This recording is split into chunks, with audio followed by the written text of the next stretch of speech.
স্বপ্নপুরী প্রায় আমাদের প্রতিদিনই আসা হয়, কিন্তু একটা বিষয় লক্ষ্য করলাম, আমাদের বাড়ির পাশে স্বপ্নপুরী হওয়া সত্ত্বেও স্বপ্নপুরীর যে বিভিন্ন ভিডিও ছবি আপনাদের উপস্থাপন করবো আমাদের ফেসবুক পেজ বা ইউটিউব চ্যানেলে, তেমন কিন্তু নাই। কথাই আছে না, বাড়ির গরু খুলির ঘাস খায় না, ঠিক তেমনটাই আমাদের বাড়ির পাশে হলেও কিন্তু আমাদের ভিডিও উপস্থাপন করতেছি না, অথচ দূর দূরান্ত থেকে লোক এসেও ভিডিও করে নিয়ে যাচ্ছে। যাই হোক, আমাদের এই ঘুরে আসি পেজ বা ইউটিউব চ্যানেলে আমাদের এই ভিডিওগুলো পাবেন প্রতিনিয়ত এবং আপডেট কিছু জানানোর চেষ্টা করব। তাই ফেসবুক থেকে দেখলে ফলো করবেন এবং ইউটিউব চ্যানেল হলে অবশ্যই সাবস্ক্রাইব করে আমাদের পাশে থাকবেন। তো এতক্ষণ দেখলেন স্বপ্নপুরী প্রবেশের সাথেই মসজিদের এই সাইডের, অর্থাৎ এই সাইডের রাস্তাটা হচ্ছে মসজিদের পার হয়ে ঠিক সামনের রাস্তা বা সৌরজগতের আশপাশে এই রাস্তাগুলো দেখতে পাবেন।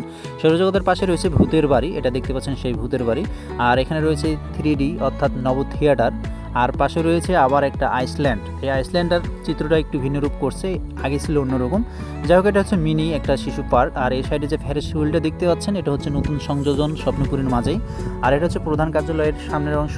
যাই হোক, আজকে এখান পর্যন্ত শেষ করতে যাচ্ছি। পরবর্তী ভিডিওতে স্বপ্নপুরীর মূল এবং আকর্ষণীয় স্থানগুলো তুলে ধরানোর চেষ্টা করব। শেষ পর্যন্ত সাথে থাকার জন্য ধন্যবাদ এবং সবাই ভালো থাকবেন, সুস্থ থাকবেন। Good bye.